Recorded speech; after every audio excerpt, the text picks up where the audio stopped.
Welcome to FreeThinking Ministries. It's good to be back with you. If you're new here, we are a podcast that seeks to help people to reason together by applying logic and sound theology to all aspects of life. I am your host, Josh Klein, and my esteemed colleague, founder and president of FreeThinking Ministries, Dr. Tim Stratton, joins us today. And today we're going to dive into conspiracy theories.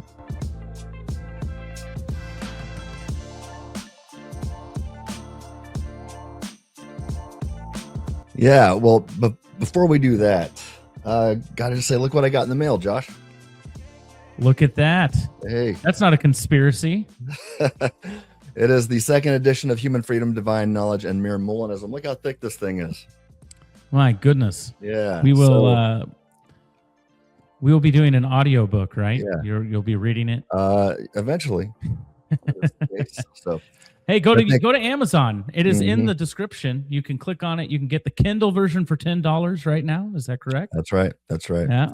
Yeah. This version is $59 if you want the hard copy. So I do recommend just getting the Kindle version. But yeah, we'll talk about that next week, I think. We will. Maybe we'll give away some signed copies or something like that next week. Signed by me. There you go. I'm just kidding. Just kidding. All right. Yeah. That's exciting. We're excited. That's something that you've been working on for, ever since I've joined FreeThinking Ministries. You've been kind of working on that second edition. Yeah, so It's exciting to finally have it out. Looking forward to getting into it myself. Before we get into all of this, though, I would to invite people to like this video, subscribe to our channel. Your subscription means the world to us. It helps us a lot, and it costs you nothing. So please do that. Not all of you are subscribed. Hit that subscription button and hit the notification bell so you don't miss an episode.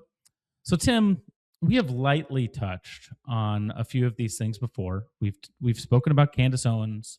We've spoken about Tucker Carlson's theology, specifically, some of his theology and the issues there. But today we're going to peel back the onion, I guess, and we're going to ask, okay, what is it about these guys? What is it about, not just these guys, they're kind of the examples, but there's plenty of conspiracy theorists and conspiracy people out there. But what is it about that kind of milieu that is enticing to people and that gets people to fall for certain ways of thinking? Intelligent people. It's not like it just appeals to the lowest common denominator either. Yeah. Well, I guess first thing I want to say is this. Before I get to that, I think you and I would both agree that we are focused on truth here. We just want the truth and nothing but the truth. And so I know that we are not going to be blindly defending any tribes here, right? So anyway, that's what I've spent so much of my life focused on epistemology and the study of how we know what is true. And honestly, I just don't remember a time like this in my lifetime. And I don't know if there's ever been a time like this in the history of the world, because we've got social media to deal with now. We've got all the social media. We've got all these podcasts and nonstop narratives coming from every direction. And people are constantly being pulled into different belief systems, often without doing the hard work of thinking carefully. And we can all be guilty of that at times. So we've just got to be careful. But, to your point, Scripture warns us about this 2,000 years ago. I say that there's never been a time like this, but we are warned of this 2,000 years ago. In the epistle to the Colossians, Paul writes, "See to it that no one takes you captive through hollow and deceptive philosophy." And elsewhere, he says in 2 Corinthians 10:5, I quote this all the time, to take every thought captive to obey Christ, to obey reality. So you see, this cuts both ways. Don't be taken captive by bad thinking, but also take your own thoughts captive, right? So we are active thinkers here, and that means that we're responsible for how we think and ultimately for what we think and what we believe.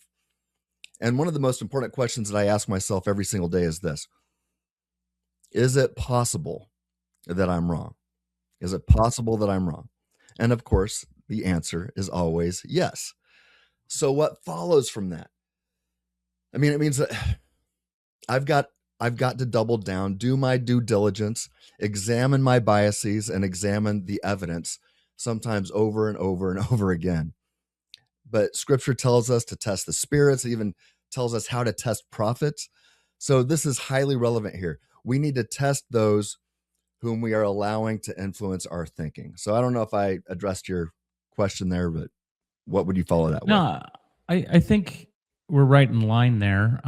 Obviously, and in my notes, I had Colossians 2, 8 through 23 as well.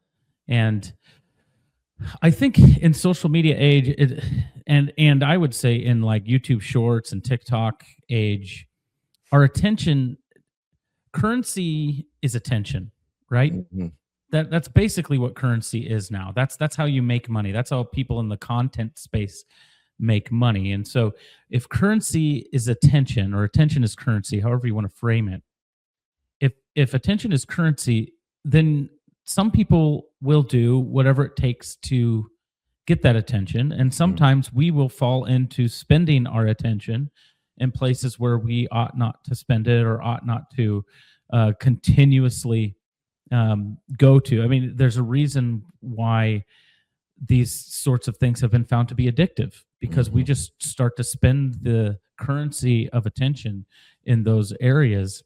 And it's enticing. It is enticing. And I think when we do that, sometimes our critical thinking, as you were talking about, our ability to take thoughts captive becomes jeopardized, because the whole currency of attention is also about telling us what we want to hear, or telling us what is most enticing to us. And what we would not accept in just a one-to-one conversation, we might accept from somebody on a screen that sounds confident. Yeah. So at the outset, as we get into this, I would invite people not even to take our word for it. If you disagree with us here, we invite you to investigate these things yourselves. And we want to be specific with the claims that we're going to be making. And I think that if people look for specificity, if people look for evidence, like specific evidence, that's when you're able to take your thoughts more captive. When you're being reeled in by generalities and generic thoughts of, well, this is just what people believe, I think that's when it can get dangerous and get into groupthink. So yeah, I think that's what I would add to it. So we're going to jump into just a conversation. And again, this is not to cast aspersions necessarily on Candace and Tucker, although I find some of the things that they're doing, a lot of the things that they're doing recently, very abhorrent. But they kind of don't. They kind of serve as stand-ins just for how these things can be enticing, both to the people who are perpetuating them and to the people who are imbibing them and believing them. And I'm not even going to say that Tucker or Candace don't sincerely believe the things that they're saying. Maybe they do. But the way they're going about convincing people isn't as evidence-based as they make it seem. Would you think that that's fair to say what our goal here is in this podcast? Yeah, definitely. Nothing to add to that there. 100% agree. I'm thinking of Colossians 2, 8 through 23. And if you go to that passage, you find the Apostle Paul. I think he is combating an early form of Gnostic thought here.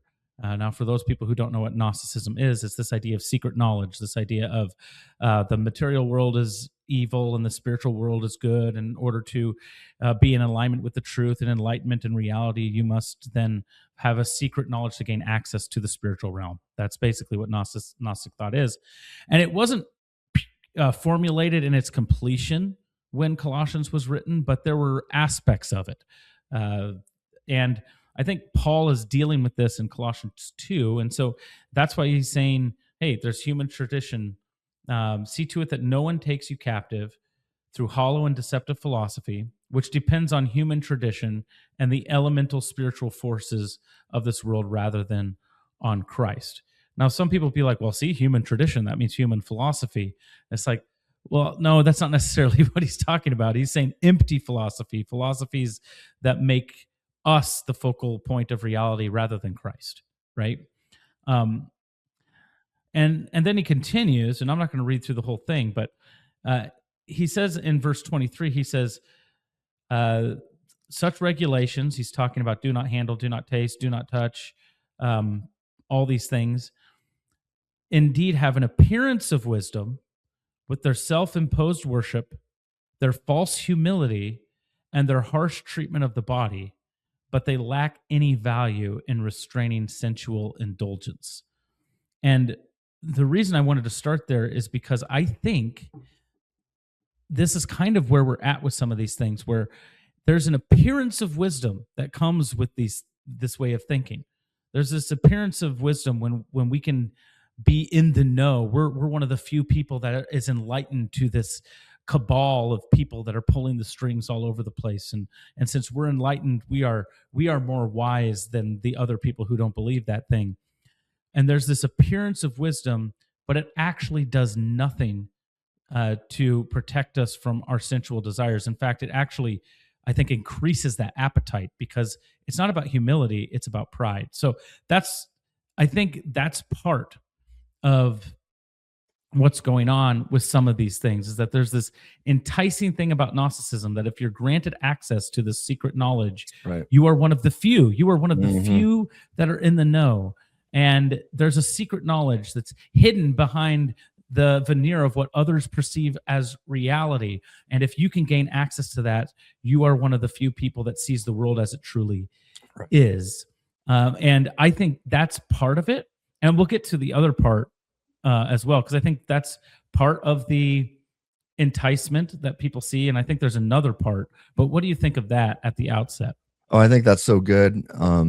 And here's where we really have to be careful. That feeling of having that secret special insight, that secret knowledge, that sense that, I see what others don't. And that's not the same thing as having good evidence. And I think that's where a lot of people go wrong.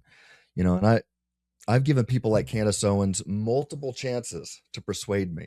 I used to be a fan, actually. I used to listen to her all the time, and loved her personality, loved her snark, and I thought she did some good work back in the day. But over time, she lost favor with me.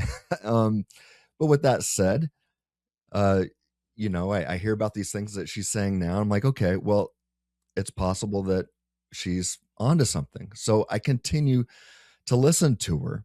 And I don't just dismiss her or anybody else out of hand. I listen carefully. But here's the key point. We can't reach firm conclusions unless we have good evidence, right? And good evidence isn't a bunch of coincidences.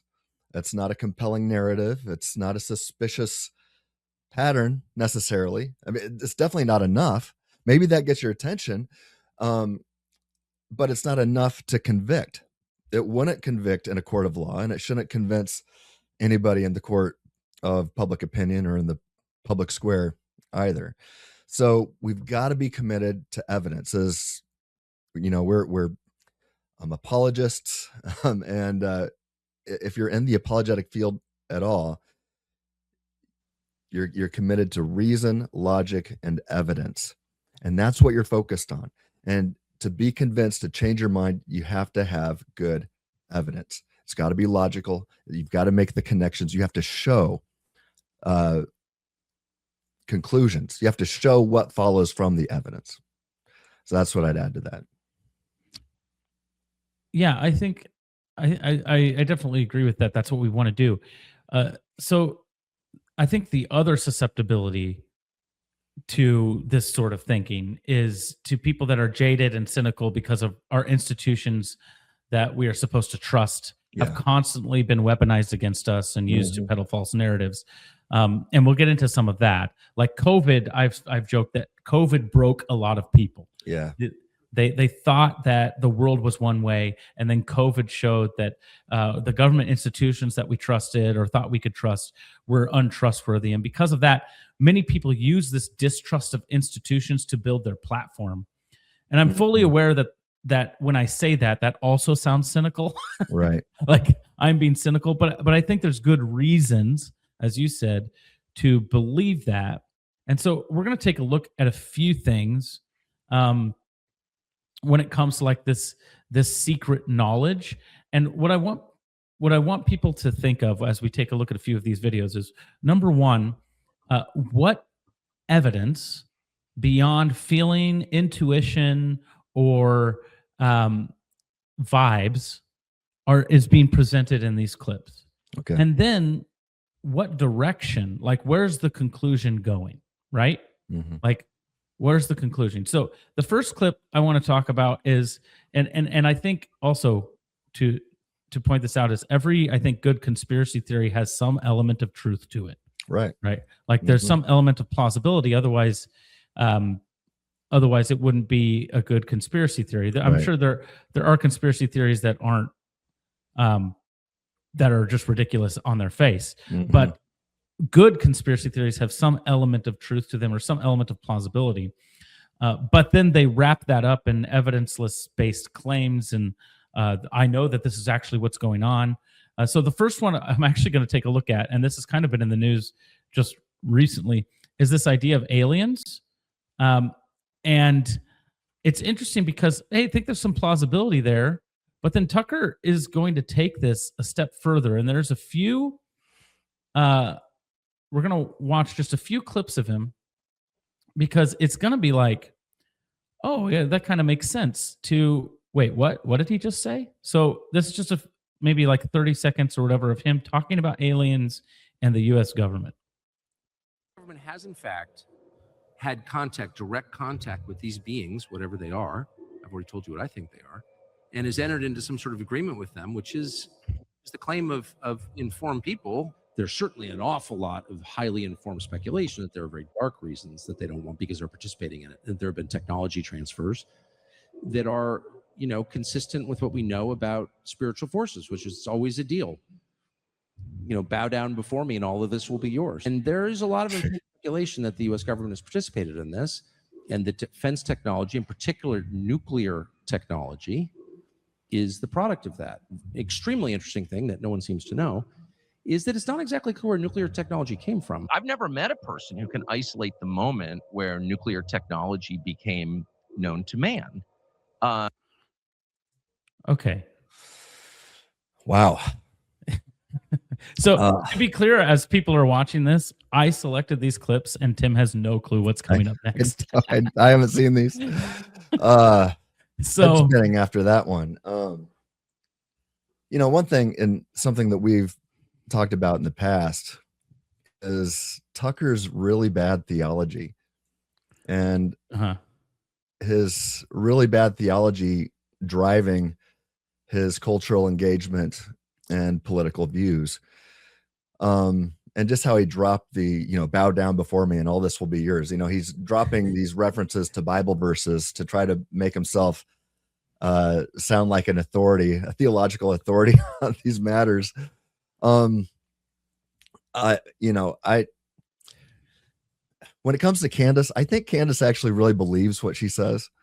Mm-hmm. I don't think that Tucker is in that same category. I think that he knows better. And I have no idea how he's gone off the rails like this. I used to respect him and listen to his show on a regular basis as well.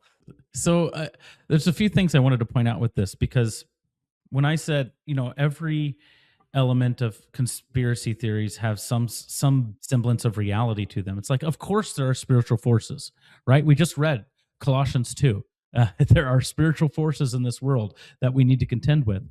But he says things like, and he asserts them. He says, well, it's well known that well-informed individuals recognize that we have had this transfer of powers from these demonic forces, whatever they are. I don't know what they are. You think I'll tell you what I thought they were. And we don't really know where our nuclear program came from. Now, there are a few truths in there interwoven with a bunch of just assertions and bald-faced speculation. One truth is that we do recognize there is a realm beyond our own, right? That is impactful and probably moving in different countries and in different political systems. Like, okay, I think we see that in Scripture. But but then followed by the assertion of, well, people know that the America is complicit in this. Be like, okay, well, I'm going to need more evidence that we've made a pact with the devil, that the devil has approached us like he approached Jesus and said, bow down before me and all of this will be yours.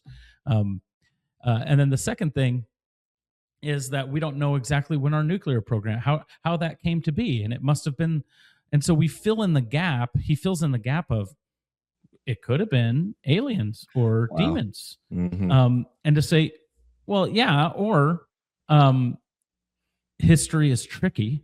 Yeah. and all of that understanding, there are stories, there are things written about how we started to discover those processes, and it's bits and pieces all over the place. Science isn't linear, right? Yeah.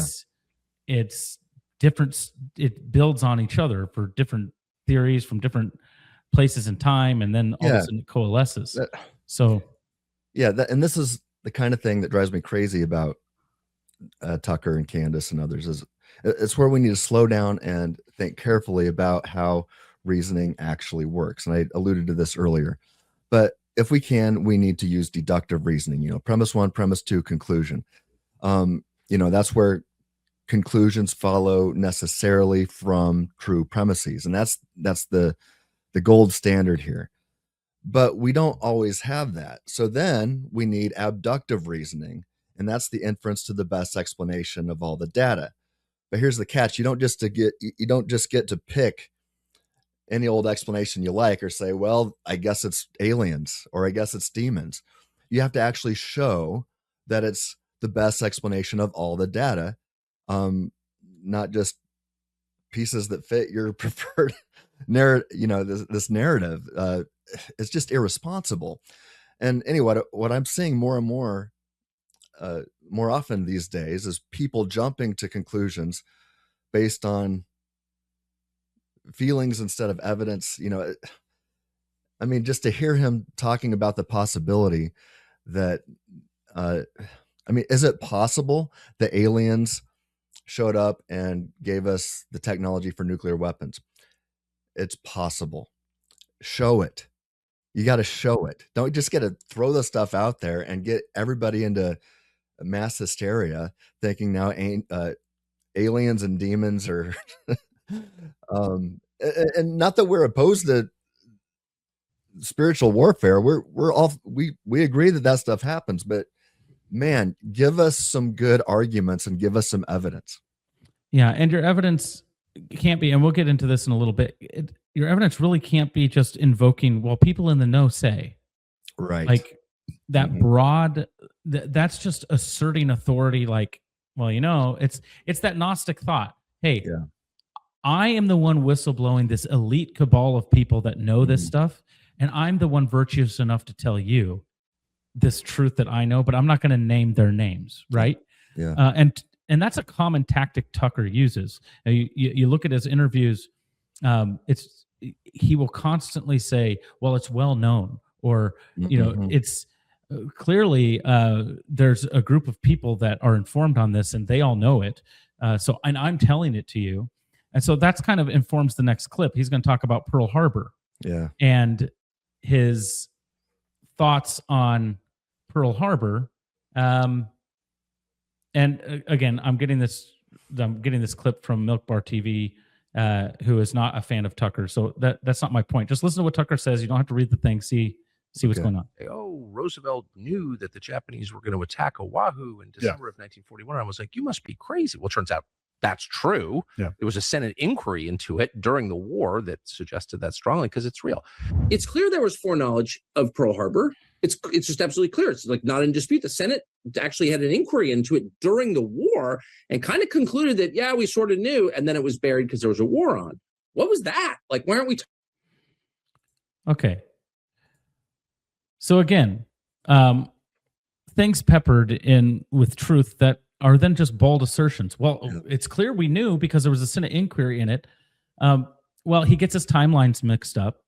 There was inquiry. There are some historians that believe that we knew, but it's not known, right? It's not known. And then it becomes, well, we allowed it to happen so that we could be involved in World War II. And if we could have stopped the attack, then maybe we wouldn't have been involved in World War II, which then leads to one asking the question of, are we saying that it would have been fine to just not come to the Allies' aid eventually? Right. Yeah. And follow that train of thought. But the point isn't the train of thought. The point is our government is nefarious and all these institutions are broken. And let me tell you, it's even worse than you think. Not just COVID, but back during the war, there was an inquiry, and we found out that during the war, we knew that Pearl Harbor was going to happen, and then we just buried it. Which then goes, okay, our government is not good at keeping secrets. Right. Right. And so if it was 100% certain that our government knew that that was going to happen, then I think we would probably teach it, because there's plenty of embarrassing things that we embrace about our government and teach to our kids that did happen. What are your thoughts? No, I agree. I mean, I was for a short stint, I was a criminal justice major during my undergrad, finished with a degree in education. But yeah, I mean, we spent a lot of time looking at all the embarrassing and wrong things that that our nation has done in some of those classes. So yeah, it's not the best explanation. Is it possible? Sure.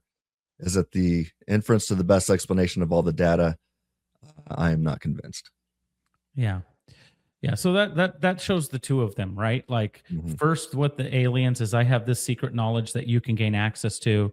And the second one of, hey, don't trust our institutions, because you forget all the way back then this happened. And I'm going to go back. Now I'm going to go to Candace here. And this is like another feather in the cap of, well, we've got secret knowledge because I've just got a feeling and my intuitions are correct. Yeah, right. And here is Candace Owens talking about her investigation with Charlie Kirk and why things don't make sense to her. Here we go. I do think it's very weird that he was mic'd after he sat down. Tell you that. That's never happened at a Turning Point event. They mic you backstage always. So yeah, I thought that was strange. There's a lot of things that were being done for the first time that day. And I'm planning on revealing all of them. Where are Charlie's homies at? Why are you guys all silent? Something's not right. I know it's not right, okay? We don't know now, but we know. You know? We don't know, but we know. Soon, we're going to know now. Okay. You know, I've got to say this. You know, so I went through several stages here, trying to do my own, I guess, doing my own research into this. And the one thing that bothered me the most, and still bothers me now, if I'm going to be honest, is the fact that it seems to me that if he was shot with a 30-06, there should have probably been a big exit wound. And sounds like that's not there. I didn't do an autopsy, but it sounds like that wasn't there. That does bother me. I also know enough. I'm not a, I've done I have hunted in the past. I'm not like the world's most avid hunter, but I am an avid shooter.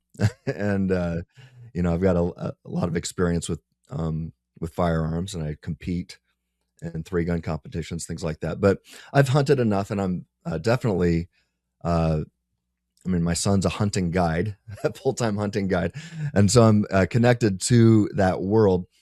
And yes, we would expect probably to see an exit wound. I also have been told that, by those who hunt a lot, that there are times when they are surprised and something doesn't happen the way they think it should. Look, I'm just going to say that alone was what got me thinking, okay, you know what? I'm going to give Candace another shot here. But then what we're asked to believe, this is out there now, and she kind of references it with the microphone, is that they put a microphone on Charlie, and that this microphone was made and designed to shoot a projectile through his neck. And that the loud noise of or something triggered that. All the while having Tyler Robinson as a decoy or something like that with the actual rifle. But this microphone that they put on Charlie's shirt, I guess when Frank Turek touches his hat or whatever, it's supposed to go off and shoot into the neck. I mean, imagine that crazy technology. And I mean, how make sure it doesn't go off this way, you know? I mean, it's not something that seems like it could be aimed. It sounds like a James Bond right gadget. I'm having a hard time buying that. I toyed with that potential explanation for a while, looking at it, thinking, could this have happened? It's hard to buy. I think a much easier and simple explanation, which usually means it's true, is that Tyler Robinson took a shot and had the rifle, and given the distance, and maybe we don't know what the bullet was like, maybe it was lower powered or whatever, it's still a better explanation. And so, yeah, that's the only thing that's bugged me, and that has caused me to revisit some things several times, and I'm willing to continue to do that. But that's where I'm at with it right now. The inference to the best explanation is still Tyler Robinson took that shot. I'm having a hard time buying a shooting microphone that Erica Kirk was in charge of. We're going to say that Erica Kirk or Charlie's inner circle at TPUSA wanted to kill him. I mean, it's just crazy to me. I mean, give me evidence. If it's true, there should be evidence, not just weird things going on. Not Erica Kirk dressed up like a SWAT team member for her last, her last podcast. No, I mean, you got to give me something better. I need evidence. I need logic. I need reason, and not just all the speculation. Help me out, Josh.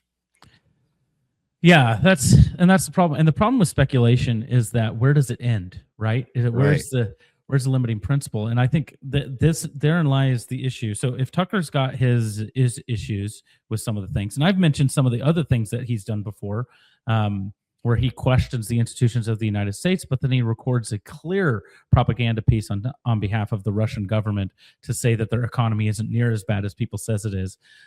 Well, he's smarter than that whole video. He knows what exchange rates are. He knows why his money goes further in Russia than it does in the United States. And then also to record basically a propaganda interview with the Emir of Qatar and saying, why do people think that Qatar funds or supports terrorism? So he's got his issues with that realm. I don't know if you saw it recently, but recently, Megyn Kelly came out and said there's a lot of Muslims that are starting to follow Tucker, and maybe I've been lied to because of the Israel lobby. I've been lied to about Islam, and I'm sitting there going, no, no, Islam is the most dangerous religious system, political religious system in the world, and you don't need Israel to tell you that. No, we don't need Israel for that at all. Look at 9/11. Look at the other terrorist attacks we've had here since then, and even before 9/11. I just point people to the work of Dr. David Wood, Michael Jones. Look at what theologians and philosophers are uncovering. You don't even have to reference Israel to come to these conclusions. Yeah. We know what Islam teaches. We know what Muhammad wrote.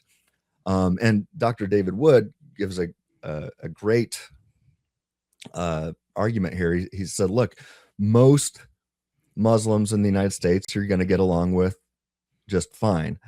But he calls this the triangle of jihad. And let's see if I can remember the three sides of this triangle. But hey, we hope you're enjoying the conversation so far. Hey, please do us a favor. Check and see if you're subscribed. If you're not, a lot of you aren't, but if you're not, please subscribe, hit that notification bell. We'll get back to the episode in just a second, but we can only exist also because of viewers like you, people who support our channel. So you can go to freethinkingministries.com/donate and you can be a part of the team. We'd love to put you on our email list as well. Okay, now back to the conversation. Okay, yeah. So you believe Islam's true, I think, is one. Number two, you know what Muhammad actually taught. And number three, you believe you ought to live consistently with what Muhammad taught. So I'd say that consistent Muslims are the dangerous ones. Those who are informed and strive to live consistently with the teachings of Muhammad want to kill us. And they don't want to kill Jews. They want to kill Christians. They want to kill everybody in the LGBTQ community. They want to kill Americans. They want to kill everybody ultimately that's not Muslim. They want to kill atheists. Anybody that's not a Muslim, they want to kill, and then they'll have world peace. So you say, oh yeah, well, they want peace just like us. Yeah, after they annihilate everybody. So yeah, I mean, none of that. We don't need Israel to tell us any of that. We've known that those of us who have studied theology for years knew this years ago. This is Islam 101. It's got nothing to do with Israel telling us how bad Islam is. We know it ourselves. Yep. And to point, you go, we got 9/11. Well, then people will turn around and go, well, it's really Israel that did 9/11, and they'll turn it back around. And so we'll get into the anti-Semitism thing in a little bit. But one of the other things I wanted to say was Candace's shtick. Well, she does do the anti-Semite stuff, and we'll get into that. Candace's shtick is, hey, if you hang with me, we're almost there, right? If you just listen a little bit longer, I've almost got it. Right. If you'll just do it, we're close. And here is a compilation of her saying this for almost a half a year. I think it's worth watching. Thing keeps going, and we are definitively getting closer to what took place on that day, and we are getting closer. I think we're close. We are definitively getting closer. We're getting close. We're getting low. Very close. We're inching ever closer. We are now, I believe, extremely close to solving this thing. As I get inch closer and closer to discovering the truth, I've got a feeling about that. We're close. We're getting closer to something, and that something is pretty big. I just sense that we're getting close. I sense that we are getting very close, and we are getting closer, getting very close to something. We're getting closer because we are getting close. We are definitely getting closer, very close. We are very close. We are close. We are dangerously close to something. We are dead close to something. And I think every day we are inching closer to who killed Charlie Kirk. You know, we're getting close. We're inching ever closer. We are inching closer, a little closer to solving the Charlie Kirk murder. And I'm getting very close, and we are getting very close. But I'm getting closer. I'm getting real close. My prayers are with you, Candace. You are close. We are close, and we're getting closer to the truth. We get closer. We are getting close. Okay. That's one of the reasons why I had to back away there. I remember when she was saying, hey, I've got these receipts. We're gonna prove this. I'm like, okay, I'll give you the benefit of the doubt here. I'm gonna listen to you. And it finally just started feeling like she just wanted me to come back and make sure her next video got views. And we never got closer. And so, I mean, we wouldn't allow this in any other field. Especially as, you know, I'm thinking about in academics, we wouldn't tolerate that. We need arguments. We need evidence. What can we prove? What could you take to a court of law, and what could you use to convict somebody with? We're not any closer to anything that could be offered there. So, yeah, it's frustrating. And her getting closer to whatever her theory is, and we don't even know exactly what her theory is. She keeps it pretty much ambiguous for a reason. So ambiguous that, Erica Kirk recently said, hey, Candace Owens implicates me for my husband's murder. And she goes, I never did that. Why would I never said that you murdered your husband. And it's like just enough plausible deniability that you can then say, yeah, she never said the words. Yeah. Like we don't want to fall prey to the exact word fallacy. Like people do this with Jesus all the time. Right. He never claimed to be God. Yeah. He never claimed with the words. He didn't say, I am God with the words in bold. Right. And so to say, well, she never said Erica Kirk killed Charlie, be like, but she said Erica Kirk should have been hauled off in handcuffs and questioned by the authorities. Right. Yeah. Like she did that. She did a whole 8-episode series, I think it was 8, on the bride of Charlie. And she went into her, and she goes, it's a little bit mysterious. And, she did worse, in my opinion, than saying that Erica murdered her husband. She tied Erica to Epstein and to, it's just a little weird, all these connections in New York City and the model scene, and Trump is there and Epstein's there. And I'm just saying, but I'm not saying. And when you can take all these loose connections and you can tie it together and you can say, see, I'm the master investigator. No one else is going to tell you this, but I am. I'm the sole arbiter of truth. And then when people start poking holes, but you've left yourself just enough wiggle room to say, I never said that. To me, if someone is doing that, remove Candace from the, if you like Candace, remove her name from this. If someone is doing that, if they're building a case on really loosely connected things and then insinuating something and then backing off the implications of that insinuation at the last second, saying, oh, no, I wouldn't ever. Would you really trust that person and their investigative skills that they want to tell the truth, or that they're actually on to something? As Christians, I think we need to. These things can be salacious and they can be enticing, and we need to take a step back and say, okay, why do I find this so intoxicating? Yeah. Why do I find this? Why can't I look away? Like what is it about this that I find important? Is it because I really want justice for Charlie Kirk? Is that really why? Yeah. And what's attention getting to me is so many of these people who are now advancing this in the name of Charlie, justice for Charlie. How come everybody who Charlie stood against is now siding with these people supposedly on the right? It's like, I think we hear of the horseshoe right. It's hard for me to even consider these people on the right anymore. But if we're going to do that, why is it that now the left, who Charlie opposed more than anybody else, is now welcoming with open arms all these people who are now advancing what Candace Owens and Tucker Carlson are saying? That has to get your attention. I want to then pivot back, and then we're going to get into this some of the anti-Semitism stuff, because I think that's pretty nefarious, and I don't use the term anti-Semite lightly. I think you can criticize Israel. I actually even think you can even say Israel did wrong things in Gaza. Israel did wrong. You can say those things without being anti-Semitic, right? Are we in agreement there? Oh, yeah, 100%. Yeah. So we are not saying any criticism of Israel is anti-Semitic, but we'll get into what is anti-Semitic in a little bit. But I want to, when we talk about Tucker using cynicism to solidify his audience, I think we need to recognize that one of the telltale signs of somebody who is peddling in conspiracy stuff and wants you to join them is that they will insinuate that they're the only one telling the truth. Yeah. Right. They're the only one telling the truth, and then they will. It's called a Motte-and-Bailey technique. So they'll tell the quote unquote truth about demons handing over nuclear secrets,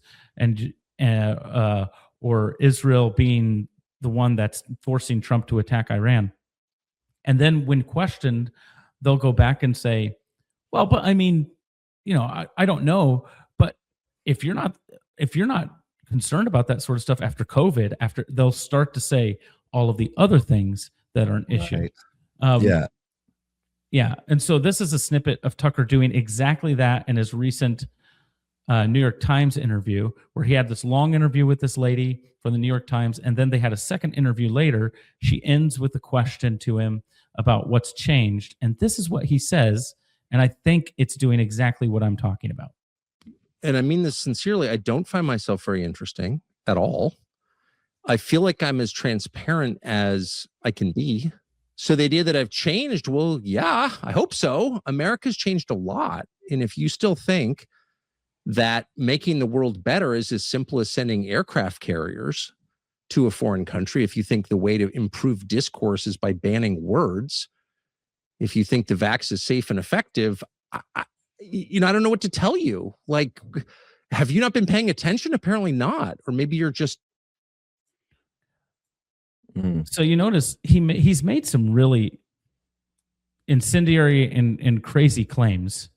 We've played them on this episode, and he's going to make even more. And I don't know if we're going to be able to get to them in this New York Times piece. Maybe we'll just talk about it, and people can watch the full interview themselves, so I don't have to play a bunch of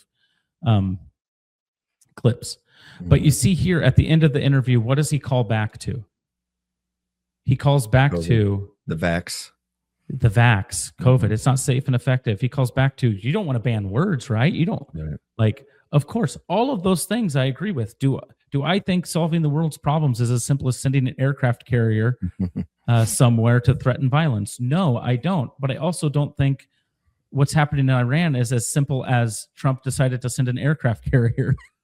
Yeah, it's more complex than that. And what a conflation. I mean, because sometimes sending an aircraft carrier can be a very powerful action. Yeah, deterrent. And I'm 100%. I heard, I don't know if this is accurate, but I heard right now only 36% of the nation is supportive of the war in Iran. Well, count me as one of the 36%. I've been thinking we should have done this for decades now, and especially after they annihilated around 40,000 of their own people, many of whom were Christians. I was like, we have to do something. Somebody's got to do something here. And they're a threat, again, if you understand Islam and the worldview of the Ayatollahs, wanting to bring, they wanted to bring about the end times.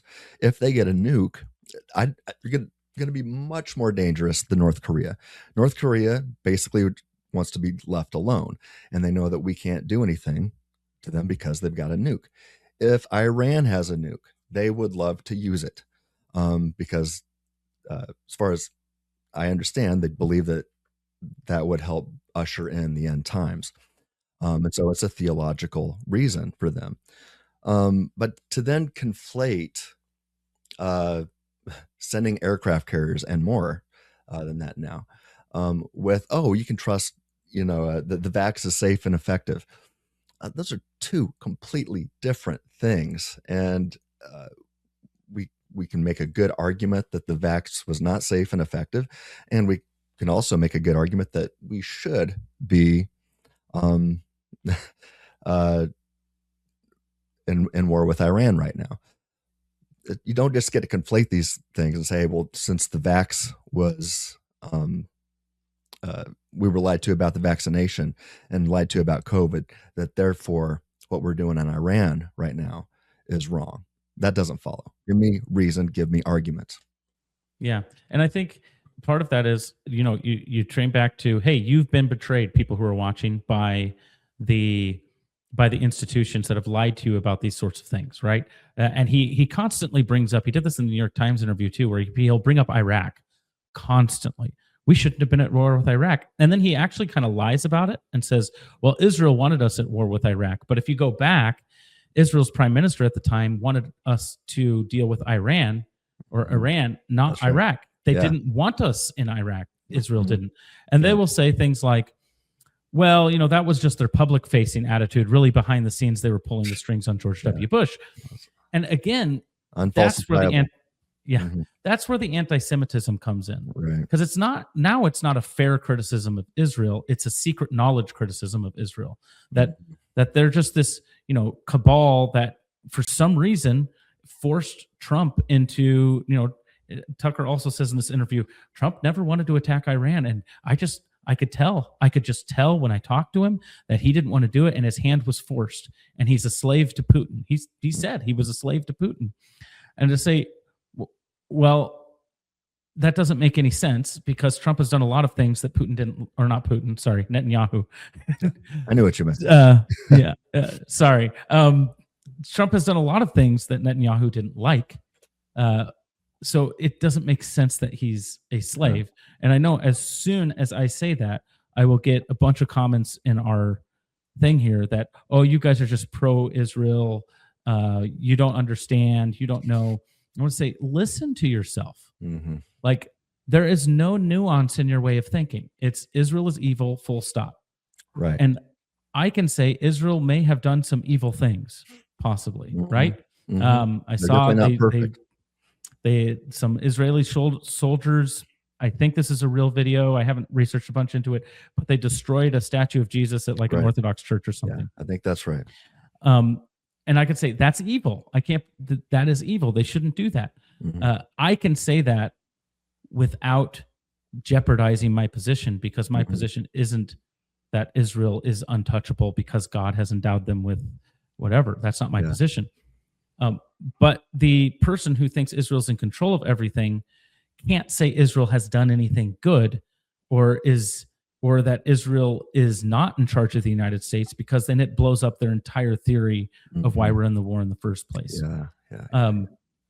And so to me, like, that's where the anti-Semitism comes in, is when you are claiming without evidence that, well, Israel played a role in 9/11. Israel played a role in our invasion of Iraq, even though publicly they said they didn't.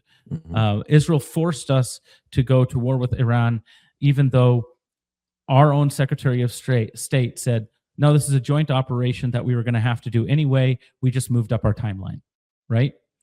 Right. And so, to me, that's where the anti-Semitism angle comes in. Am I off there, or what do you think?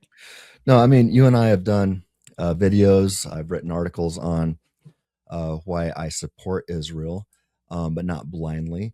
And we reserve the right to critique them when they make mistakes. And but look, I am America first, and I'm also our allies second, right? Israel is our ally,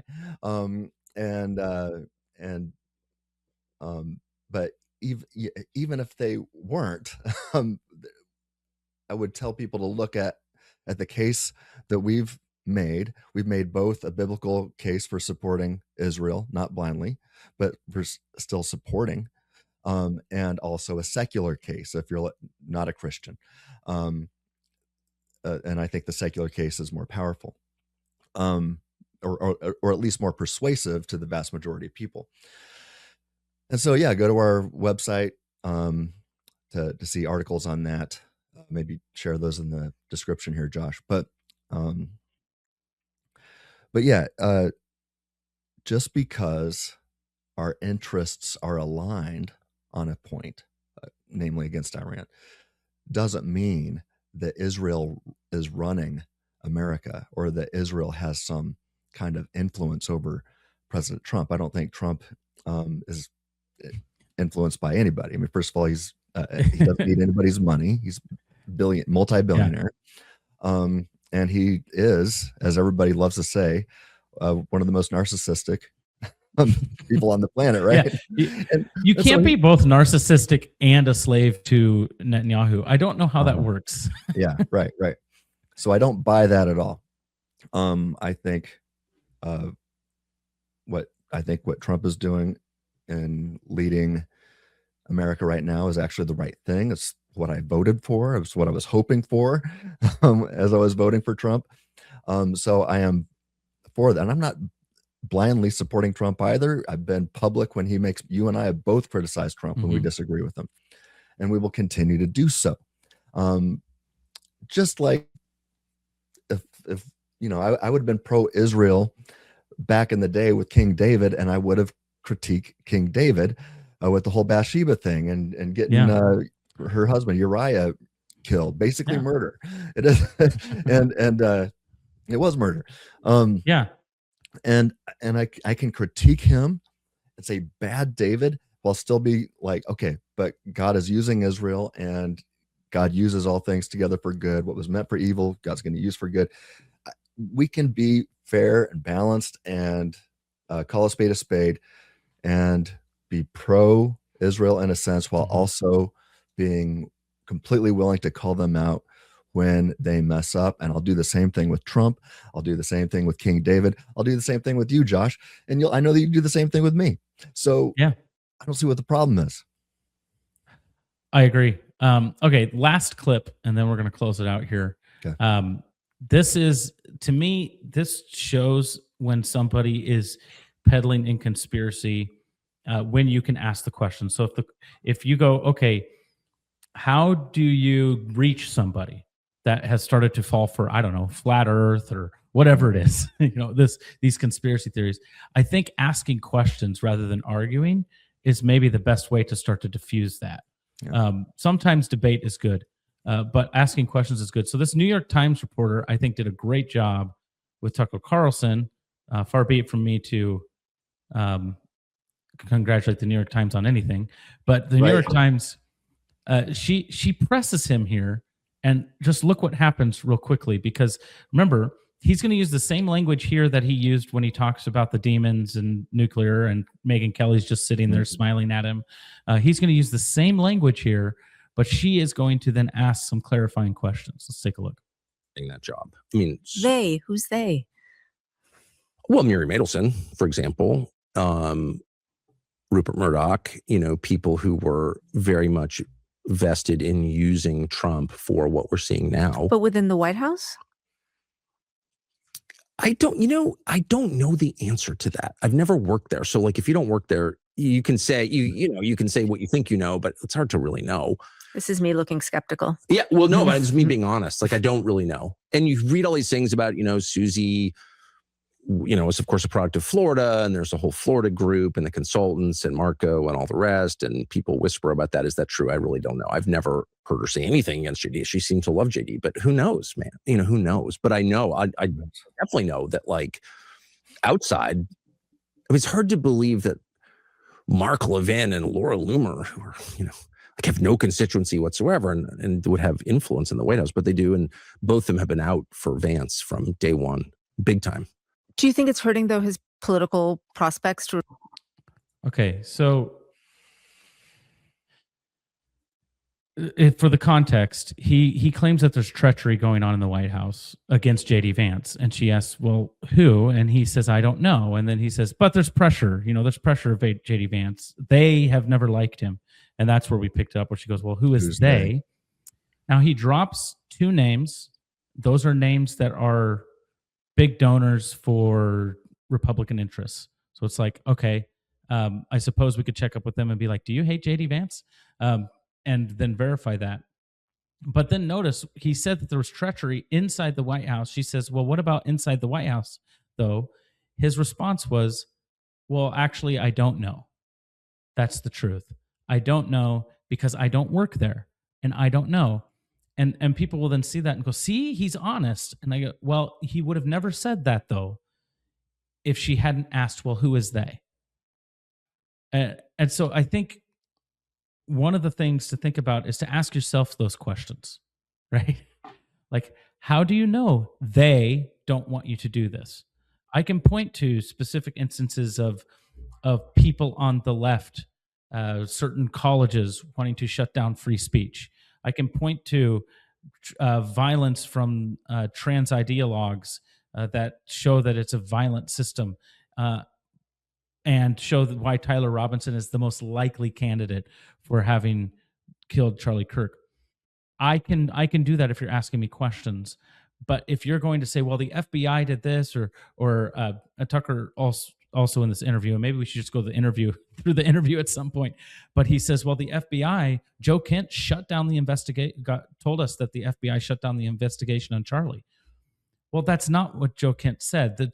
Joe Kent said the FBI didn't let him investigate. That's different. Why would the counterterrorism person be the person to investigate a domestic matter? Of course, it's not his jurisdiction, right? So when you frame it that way, and if you ask then the clarifying question, well, what was Joe Kent's job? And why would he be in charge of the Charlie Kirk investigation? All of a sudden, that starts to fall apart a little bit. So asking clarifying questions, asking why, who, and what will help. And to yourself, look yourself in the mirror. Look myself in the mirror. When I'm feeling a little bit like they are lying to me, I need to ask myself, well, who is they? What evidence do I have? Yeah. What are your final thoughts as we close this out? Oh, man.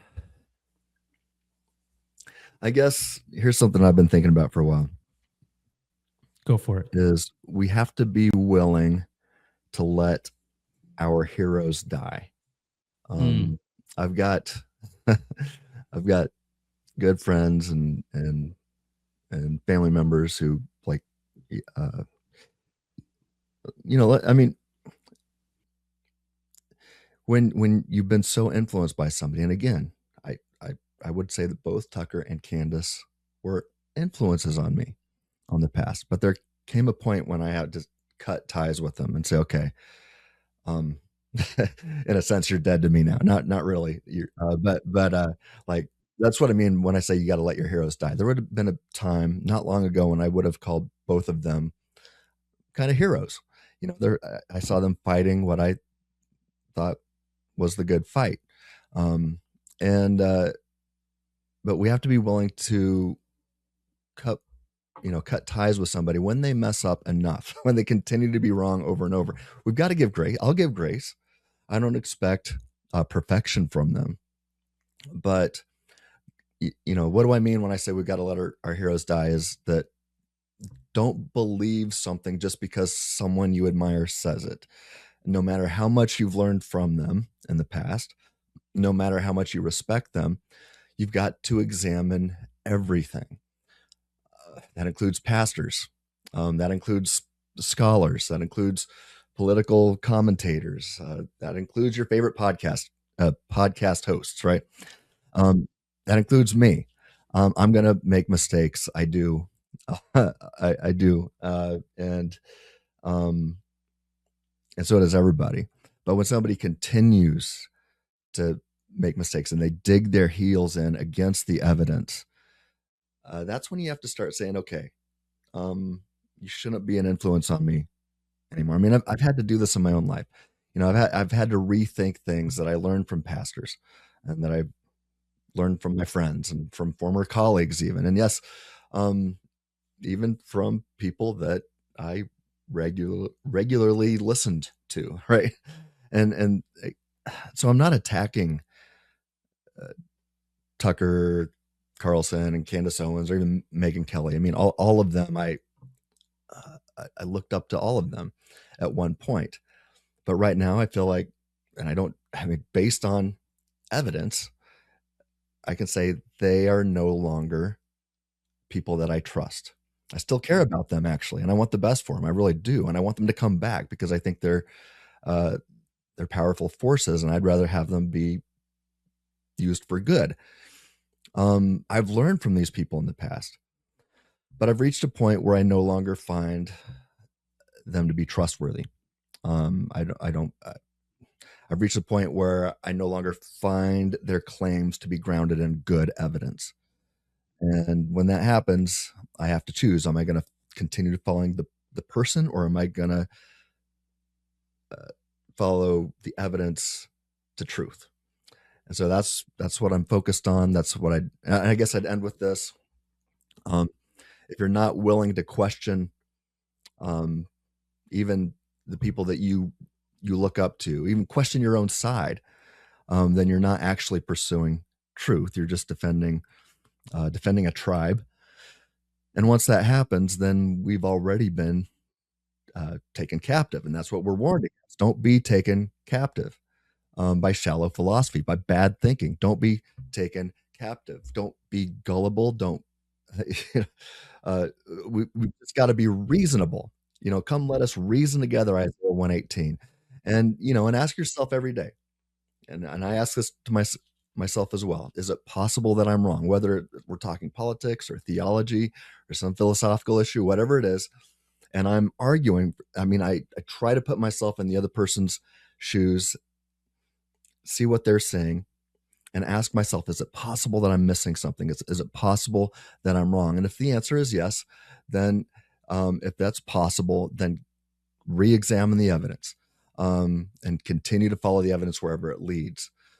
Because at the end of the day, if we give up reasoning together, laws of logic, the rules of reason, evidence, if we abandon that, then we've lost. And we've lost our ability to know the truth at all. So bottom line, don't let your favorite voice replace your responsibility to be a good free thinker.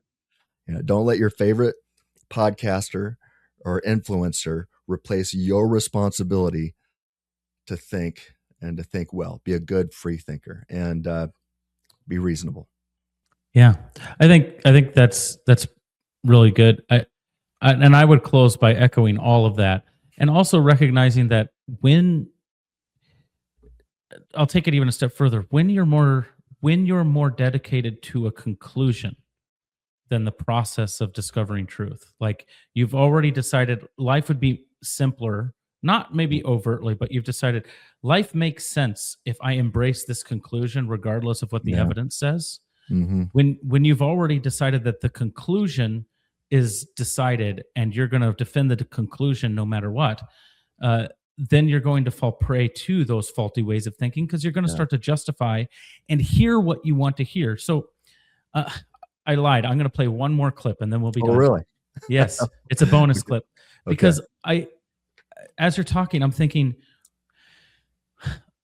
if Candace believes really that, so there's two options. Either Candace is grifting and she doesn't believe it and she's just trying to make money. That's totally on the table, could be the case. Or she really is dedicated to this conclusion. Yeah. And so she's letting the thinking really warp the evidence. And I saw this clip today because she thinks it says one thing and she at least says it says one thing, but it clearly says something else. So I'm going to play it. It's on our X account right now, but just take a look at what she says here and take a listen. Successful. So some things that we should just sort of recap. Okay. Obviously Charlie was murdered on September 10th. 2 days later, literally 2 days later on Friday, September 12th, Bibi Netanyahu joined Greta Van Susteren on her show to claim that he did not murder Charlie. Unbelievably odd because nobody was asking, but that is what Bibi Netanyahu said. Take a listen.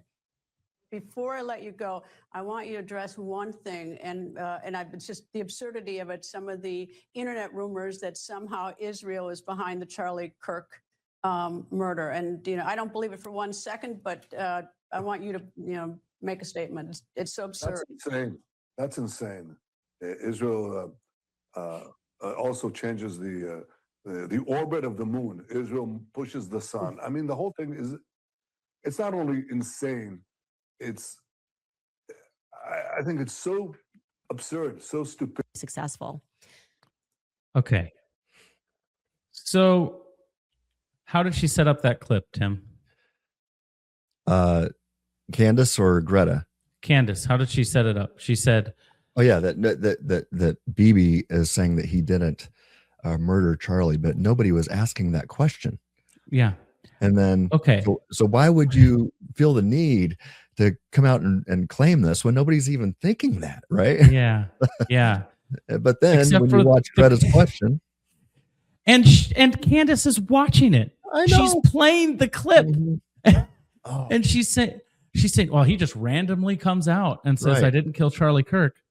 She's so committed to the conclusion that she is playing a clip with the evidence staring her in the face, where the lady is saying, actually, people are asking this. I've seen internet rumors, so I have to ask this question. And that's when he denies it. And Right. she plays the full context. Right.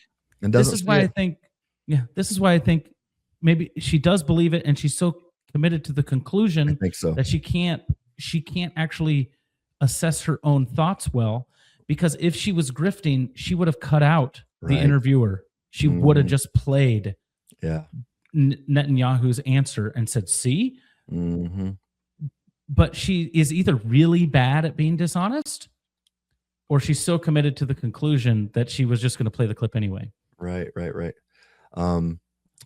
Yeah, I totally agree with you. I think she is. I don't think she's nefarious intentionally. I think she really believes it, and I don't. I can't.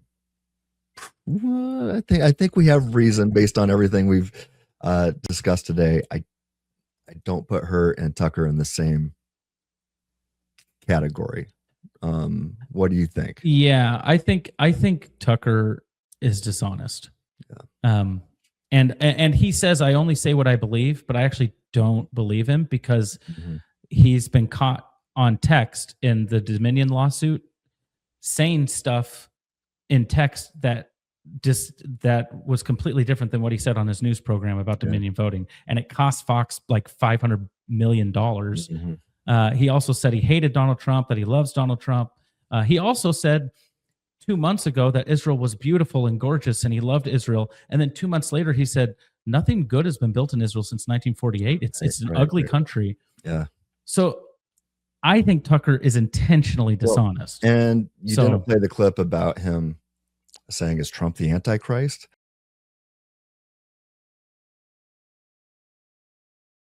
And Trump engenders cowardice in the people around him through intimidation. And there is a kind of quality that he has that's spellbinding. And I think it probably literally is a spell.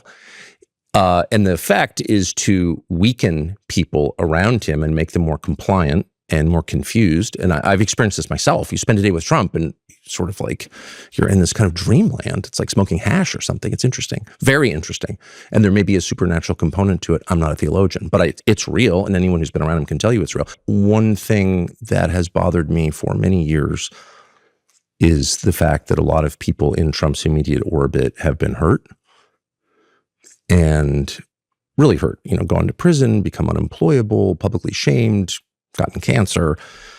And I just am a believer in like big picture assessments of things. And, so you're trying to think like, is Trump good or bad? Like he's saying things I really agree with, but then people around him are getting hurt. Is the country actually getting better? I don't know.